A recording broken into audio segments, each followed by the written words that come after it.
Michael Walsh, welcome back to Paper Napkin Wisdom. Excited to have you back again today. Well, thank you. Excited to be back. Well, Michael, for you listening, if it happens to be your first time here with Michael and I, this is part of a series, and Michael has been a frequent guest on Paper Napkin Wisdom because he has these great insights that are tools for leaders of a variety of sizes of organizations, and we're going to get into the size issue in a second, but a variety of sizes of organizations that you can use. And so Michael generously agreed to come back and discuss some of these concepts with us because they're so important. Today's napkin is kind of like a light bright, right? If you remember the old childhood toy light bright with all the rows of lights. So he's got a grid of circles. So imagine in your mind uh, 10 circles all in a row, up and down. So a grid of 10 by 10, all of them filled in. So there's 100 circles on this napkin. And in the bottom right, there's a little smiley faces. One of the big circles is a big smiley face and it says you. And then there are lines attaching that to the immediately neighboring box lights. So that it makes a little square with little X pattern in it. So it's this light bright with the four bottom lights, let's say, connected together with a happy face, one of them representing you. Why did you share that with me? Okay, so to answer your question, can I take a step back? Yeah, of course. Okay, so what I do, as you know, is I actually help people grow companies. And one of the things, I mean, growth of a business can be a very exciting time. And the first thing that everybody looks at is they want to get to $1 million. Everyone wants to get to $1 million. And if you're in the UK, you want to get to £1 million. And if you're in Mexico, you want to get to 1 million pesos, and then that takes 10 minutes. So Yeah. pesos not quite as valuable, but they've got their equivalents to that. And in fact, I was working with a company in South Africa, and they wanted to get to their equivalent of $1 million. They said, we want to get, this is how many of their currency equals $1 million US, and they wanted to make sure they were at $1 million US. Like, okay. So one of the things that people don't realize is there are dynamics that play beneath growth that makes it harder. And one of those dynamics is when you add people, it changes the game. So I drew this little diagram, or what we're now going to call the light bright diagram. Thanks for that moniker. Is and if you take a look, if there's four people, a little 2 by 2 grid, okay, and you look at, well, how many one-on-one relationships are there? And of course, the answer to that is six. There are six So, one-on-one. so I want you to think about this. This 2 by 2 grid represents four people. So two by Yep, two, there are yep, four light brights, four people involved. And most people would say, okay, what do you mean? What do you mean there are? I want people to understand this concept because it won't be intuitive to everybody listening. So I right, want you to make a box in your mind, four corners on that box. Then you draw a line all the way around it, right? So all the way around it, that's four lines, right? So one at the top, the right hand side, the bottom, and the left hand side.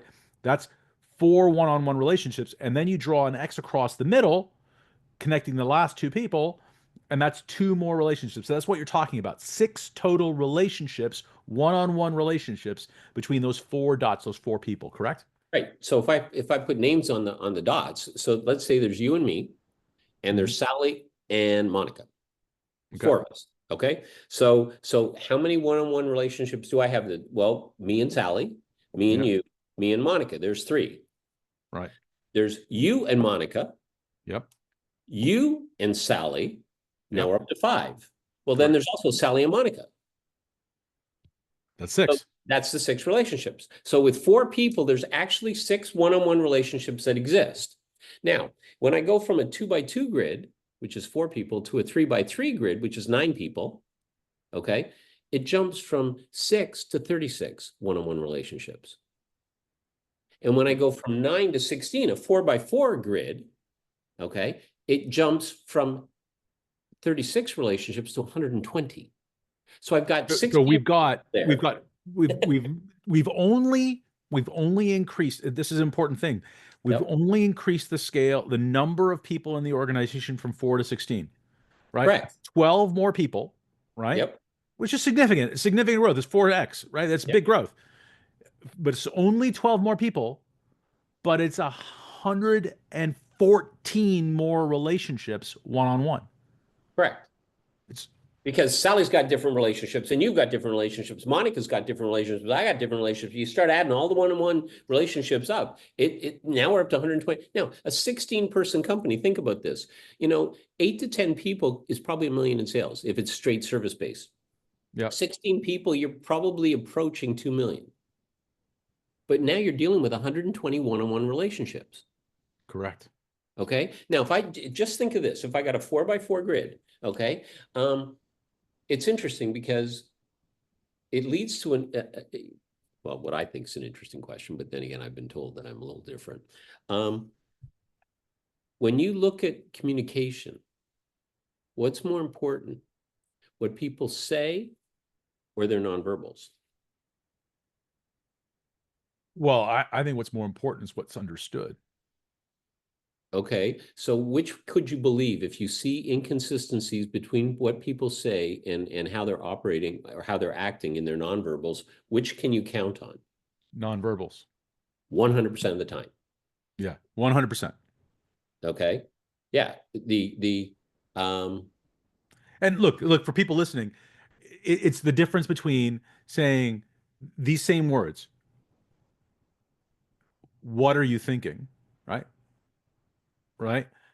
And you can say them, hey, what are you thinking? And I'm leaning into Michael now and saying, what are you thinking? Versus, yeah. what are you thinking? Same things, but my arms crossed, set it back, cross look on my face conveys a very different message with those same three words, right? Yep. Or I could say, you're bad. Or I could go, you're bad. Right. I Right. mean, and so one has disdain, the other one has like I don't know, Admiration or it's almost. like, yeah, it's like I'm in the presence of greatness here, same words. Yep. Okay, so nonverbals count, and when I think of this little grid, because we continue it on by up to 10 by 10, but when I think of this little grid, I think of Game of Thrones. Mm. Okay, somebody comes up to me, is talking to my face, and then there's two people that are buddies of that person that circle behind me, and that's where I get stabbed in the back. I mean, I had to laugh because when my daughter was watching Game of Thrones as it was coming out and everything like that, the biggest thing she had was, not what happens in the story, it's how many people died today. I mean, the Yeah. whole, every single episode, the question is, it's not whether people are going to die, it's who this week, right? So, but that speaks to the nonverbal stuff because you could actually act like everything's fine and dandy, but it's the nonverbals that'll tell the story. So, if I take this beyond 4x4, so if I go to 5x5, if I go to 25 people. Okay, remember at 4x4, at 16 people, I was at 120 one-on-one relationships. At Mhm. 25 people, I'm at 300 relationships. Now, I've got And that. that's nine more people, Yeah, and we've gone up by 180. yeah, like more than double with 9 Yeah. people. So we haven't doubled the size number of people, but we've actually more than doubled the number of one-on-one relationships. Now, if I double the number of relationships again and go from 25 people to a 50-person company, which is about a $6 or $7 million company, it's about 50 people, it's about, that's about right. It goes from 300 relationships at 25 people to 1,225 relationships at 50 people. Yeah. So the complexity is just mind-boggling, right? Yeah, it's exponential. And then if I went, And go this is ahead. the other thing. Like you've been through a lot of these companies at various sizes, from small solopreneur almost to organizations that have got several hundred people, right? Right. Uh, let's be clear. We're talking about a $7 or $8 million business around 50 people. What are the likelihood that those 50 people actually all know each other? They do. They If you're in do, the same right? location, they know each other. Yeah. Now, when you get to 100 people, somewhere between 75 and 100, you'll find that the owners stop knowing everybody. And it's interesting because you've got a dynamic there, because the owners are no longer, Govind or Monica or Debbie or Michael or Sally or whoever. The owners are this thing called the source of pain and the source of good things. So I have to get their approval if I want the good things, if I want to raise, or if I want, my project funded or whatever. But I also have to behave because it's like if I cross them, I may be on their bad side. Next thing you know, I somehow I got in the doghouse and I'm not quite sure how. Mhm. So the owners and the senior leaders literally stop being people and start being things. And it's fascinating to see because Somewhere around there's too 75 to many. 100. Somewhere between 7. Somewhere between 75 and 100, by the time you're at 100, it's there. Now, is there any surprise? No. Let's take a look at this. At 25 people, I had 300 one-on-one relationships. At 50 people, again, a little $6 or $7 million company, I have 1,225 one-on-one relationships. By the time I get from 50 to 100, my 1225 just went to almost 5,000. The actual number is 4,950. And again, it's all on the little napkin. So I go from, 25 people at 300 to 50 people, 1,225, 100 people, I've got almost 5,000. No wonder the seating plan at the wedding is such a nightmare. I Right. can't put Jerry next to Mrs. McGillicuddy. She'll talk his ear off, and I will hear about it for months. I mean, things like that happen all the time. It's like, it's crazy just how complex this thing is, Right. you know? So no, and this is why I think that for a lot of people growing companies or growing organizations, they run into these like invisible walls. They Yeah. feel like they come out of nowhere. This could be one of the reasons, right? In fact, it's part of the reason. It's absolutely part of the reason. Mm. And it's a part that people overlook. Remember when we talked in our last episode, we talked about in the danger zone. So what are the underlying issues that people aren't aware of or they don't know about, but that exist? Once you get past 1 million, what are each of the milestones of growth? Well, there's a milestone at 2 million. If I've achieved one, I'm going for two. If I've achieved two, I go for five. If I've achieved five, I go for 10. If I've achieved 10, I go for 20 million. And literally, those are the milestones that most people pick on, as far as that's concerned. But under two, as you approach two, there's these underlying issues that occur. It's because I'm used to running with 8 or 10 people. Now I'm up to 15 or 16. Okay. And at 15 or 16 people, at 16 people, I got 121 relationships. And if you take a look at this, Govind, I mean, you and I have a business relationship where we're connecting. We're doing these little paper napping thing. You have your business. I help different people in businesses. Our relationship. Do you control our relationship? No. Do I control our relationship? No. Correct. So there's you, there's me. And there's this thing between us that neither one of us controls, but both of us have an influence on, this thing called the relationship. Yep. So where the business actually lives is in these relationships. So if I've got a 100-person company, I've got 5,000 of these things, or 4,950, I don't want to exaggerate, almost 5,000 of these little things called relationships that nobody controls. Right. Okay. Okay, it feels like time to toss in It's the like, towel. ah, Yeah, you just want to scream because it's true. And the thing that I've always, there are all these things, these leadership edicts that people talk about about how you control these things. You need to control. These are the controls on your business. But mhm, we just talked about the core of it not being something that anybody controls. correct. So, like, seriously, what do you do? What do you do? There's two answers. And the first one is the obvious answer that everybody knows and many go to: single malt scotch. Yeah, I was Go gonna get say drunk. I don't panic. know. I was You gonna know, say, Japanese whiskey works really well in those situations. hey, Hibiki, I'll take it anytime, or Yeah, Yamazakura, whatever. That's yeah. fine. But or the other alternative, okay, is For to those of you listening, Yamazaki 18 is my favorite. Just letting everybody know. oh, there you go. Okay. Yeah, yeah, If anybody wants to give them a holiday yeah. gift at any time, you now know what to send over. Exactly. I'm just looking at my bottle of that just sitting over there. My wife and I have a little, nip every now and then. The the other thing is, how do people answer this question? Okay. Because power and management have shifted over the ages. Yeah, And before the industrial age, power was based on wealth, and wealth was based on land ownership. That's why you had kings and queens and barons, and actually the church also had, but it was land ownership because that's where they had the resources and they could actually, their wealth was based on the ability to feed themselves, get, work off the land and things like that. Well, and that's where the word title comes from, right? I mean, title is correct. relates strictly to deeds, and you have title as a Yep. result of that. And just like you also have title as a king or as a queen. I mean, there's Correct. title. So they are synonymous. I never thought of that before, but it's a really good point. But when the Industrial Revolution occurred, what happened was that the business owners, the capitalists, it was a different way of wealth. Okay, so they had wealth, and so power was actually associated. It got expanded to people that owned the businesses, and um, there was management before you got to the Industrial Revolution, but the management was based on apprenticeship model. So you're the boss, I'm your helper. I do all the Joe jobs, and you teach me the profession, whether it's architecture, engineering, medicine, blacksmith. It doesn't matter what the profession. You would teach me the six different things I need to know at this time as I work through my evolution of becoming an expert in that particular field. Now, when you go to the Industrial Revolution,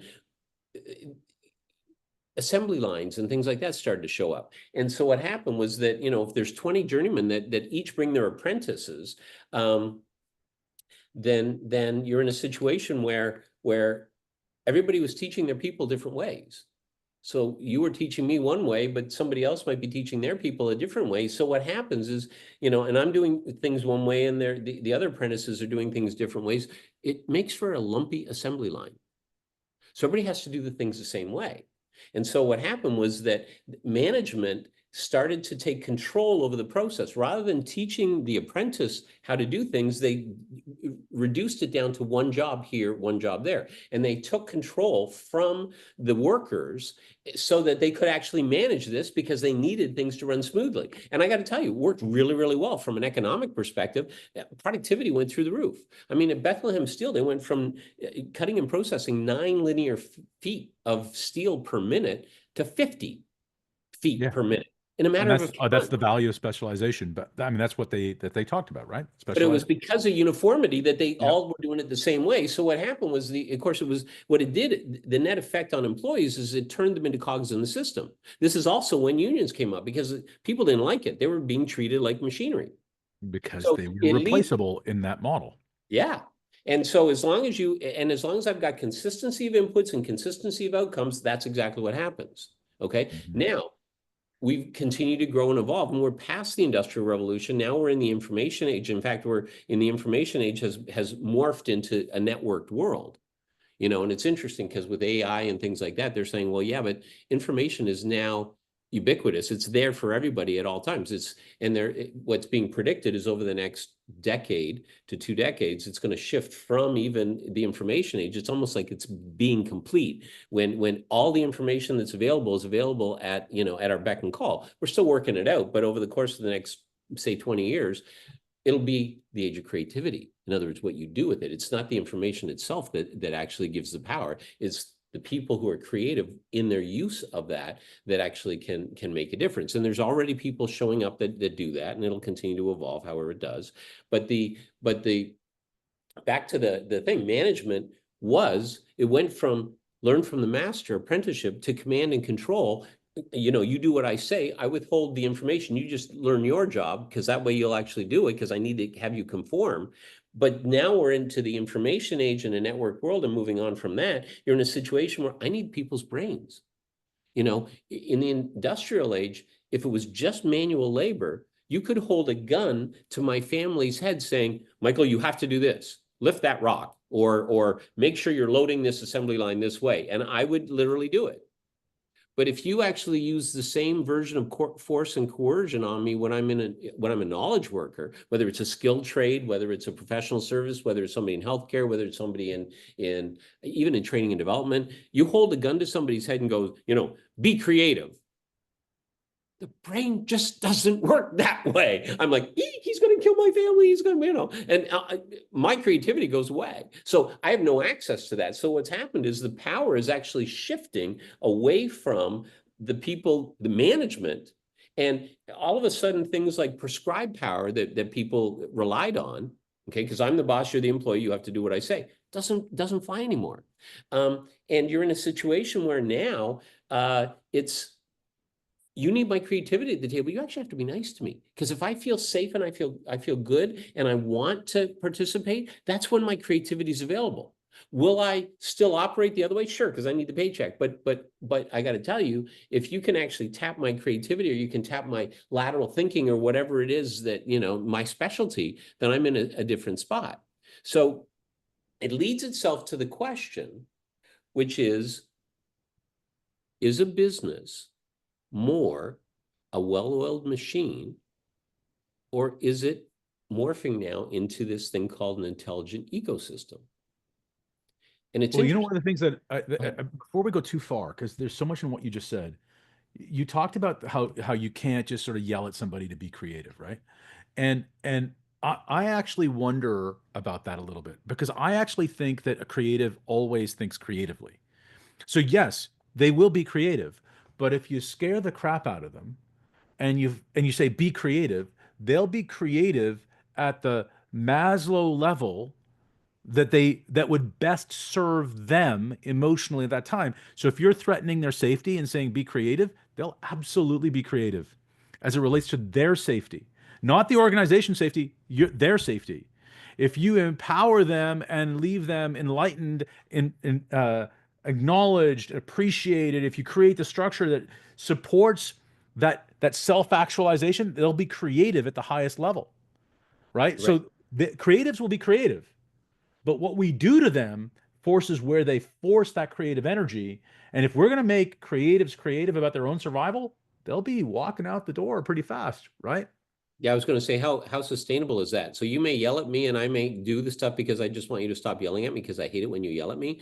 And now, to get me to do something tomorrow, guess what you're going to have to do again? Yeah. Yell You at have- me louder, and Yeah. I will have come up with ways for you not to yell at me. Because And one way that's is to just turn my feet in a different direction. exactly. So you just get Or lonely. fake lie and hide. So going back to these one-on-one relationships, I'm again, neither of us are in control, but I've become disengaged with it. Correct. And that breaks one of the chains. Well, you hate being a manager because you have to yell at this guy who's just not acting unless you yell at him. And I hate working with you because I don't like getting yelled at. Right. Many people really go, "Oh, I get to get yelled at today. Oh, great. I got to get this Yeah. in." Nobody does that I know of.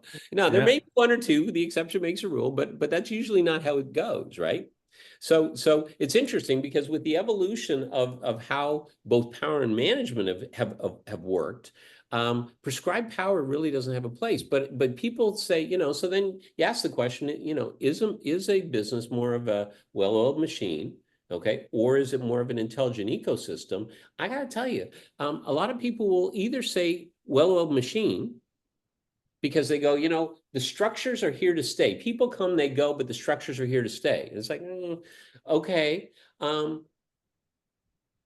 other side of it is if I look at a well-oiled machine, at least I have the feeling like I have some control. In other words, if you're part of the machinery, I feel like I have some control of that. Now, here's another question that I have to ask. If you have a machine, so do you have a car? Yeah. Okay, car's machine. Um, who's the car for? My teenagers. Well, that's true. Okay, who has a consequence if you don't let the teenagers take the car? Yeah, the adults in the room, right? So Right. my wife and I. Yeah. So if you own a car, if your family owns a car, the car is for your family, but it's the car is the thing for you. Yes. So it's either for you personally, if you're, uh, let's say you lived alone, that it'd just be for you. If it's for you and your family, the car is for you and your family. Yep. If I'm a cog in the machine, the car's not for me. Correct. It's for you and Correct. for the owners of the car. Correct. Okay, so if a business is a machine, the business is there for whoever owns the business. Hmm. If the people are cogs in that system, it's not there for them, it's for the owners of the business. Now, in an ecosystem, who's an ecosystem for? All of the participants. Yeah, everybody. So it includes me as an owner, Yeah. but it includes everybody who works in it. It's got to serve everybody. Everybody, it has to. By definition, Yeah, it has to serve all of the constituents of the ecosystem. right. Everybody lives in harmony So, and so with each other. yeah, you're absolutely right. So I have a bunch of questions around that. So the first one is for whose benefit is this machine built? Okay, it's for the owners of the machine, whoever they happen to be. And in your case, it's for you and your family, and in particular with a large emphasis on your teenagers, They right? will tell And us. every now and then, you and your wife actually get to use a car every now and then as well. It's like Yeah. if you're good to them, right? Yeah, exactly. Uh-huh. And hopefully it comes back in one piece. Okay, depends on their learning curve on how they're driving so far, and things like that.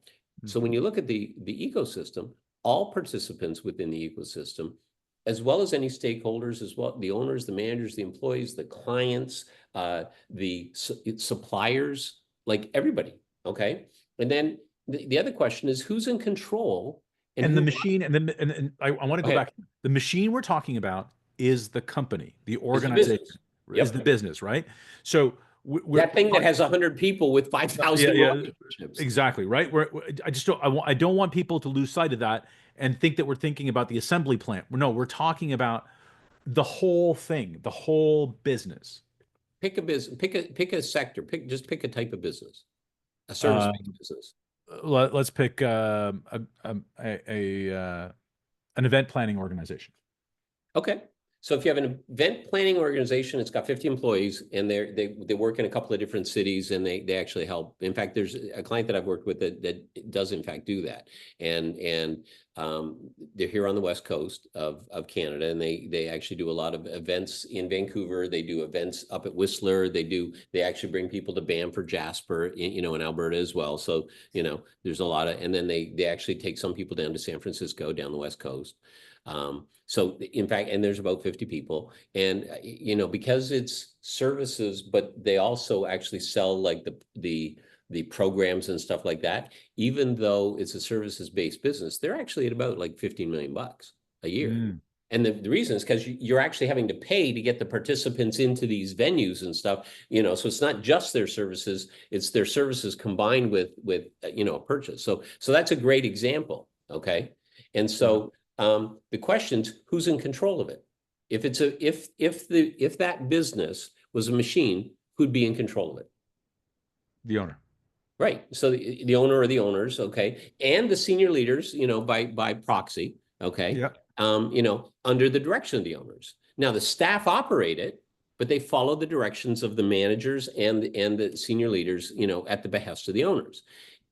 If you looked at that same thing as an ecosystem, nobody actually exerts daily or weekly control. It's more or less self-regulating. Okay, now, especially if I have more senior people, but even if I've got some more junior people, there's training and development. The systems, once an ecosystem is up and going, the owners and the top leaders, they'll decide who works there. Let's not kid ourselves. But the operations are left to the teams of knowledge workers. Okay, and those teams include the respective managers. The manager's there as a member of the team. Okay, the owner always has a 51% vote. But at the same time, the owner never uses it because they actually have built the thing in such a way so that people do it. So if I've got the team that actually is going to take a group of people to Whistler for that, that event, well, there's getting people up there on the bus. Then there's actually doing, I don't know, let's call it a ski holiday or whatever. They have a retreat. Then there's people doing that. If somebody else is doing stuff in Vancouver, you've got a whole different team doing that. I need the teams to work with each other, and the managers will assist, but they facilitate the growth of the team because I promise you, when things go wrong, and they always do, especially in the event management company, because you can't predict everything, then somebody has to figure out how to deal with it. And it's not, you can't just rely on the boss. You need everybody to be aware of things as far as that's concerned. So here's a really important thing. I Mhm. want to go back to you said self-regulating. Yep. Self-regulating doesn't mean not regulated. Doesn't mean do what you want. It Correct. means it means that we as leaders within the organization have set a culture and framework, provided training, support, and leadership. So there are guidelines that people understand. We've got great people in great seats with great support so that they are enabled and empowered to regulate it themselves rather than only fill widgets or be a cog in this other machine. They're Right. bringing their creative mind to problem solving when necessary. Not Because they need to use that creative mind because a system won't solve the issue of the day. correct. Now, so if you had to look at the distinguishing And factor, won't solve because it it can't scale. That system, that control system can't scale in a services business to that level, or in any business, I contend, to that level without actually getting good people to make good choices and put their hearts into it. right? And the difference is if I treat my business, my event planning business in this case, as a machine, then the systems are paramount and the people are there to follow the systems. If I treat that as same event planning company as an intelligent ecosystem, I need the intelligence of the people. Instead of having systems there and the people are there to work the systems, I actually have people at work and the systems, you still need systems every step of the way, but the systems are there to serve the people, not to run the company, and the people have to fall in line. Mhm. Back in the industrial age, when they had assembly lines, you follow the assembly line. In a services business, you don't have uniform outcomes. There are many ways to get things right, and there's also many ways to get things wrong. So you really do need the smarts of the people at play. And so the key is, instead of putting a system in to try to constrain or control behavior to try to get people to do what I need them to do, I'm putting in systems that support them so that they're able to bring their best. And I trust that as they continue to be trained and grown and evolved and all that stuff in their careers, we actually work with them so that they can bring their best. And then the systems and structures, you still need them just as much as you need them in a machine. But the difference is they're there to serve the people rather than there to constrain or control the people. And because if I'm constraining and controlling people, I'm turning them into cogs. If I'm supporting the people, I'm getting the X factor of any business, which is the power of those people.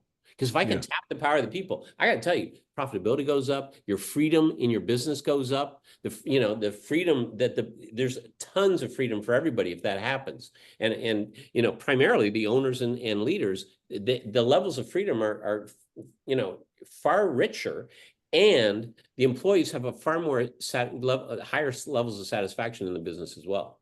Yeah, so I like to talk about this as being, the top-down organization structure where the leaders are at the top and everybody else is at the bottom, Yep. is the command and control style. I say, you do, and most of the time everything's lost in translation.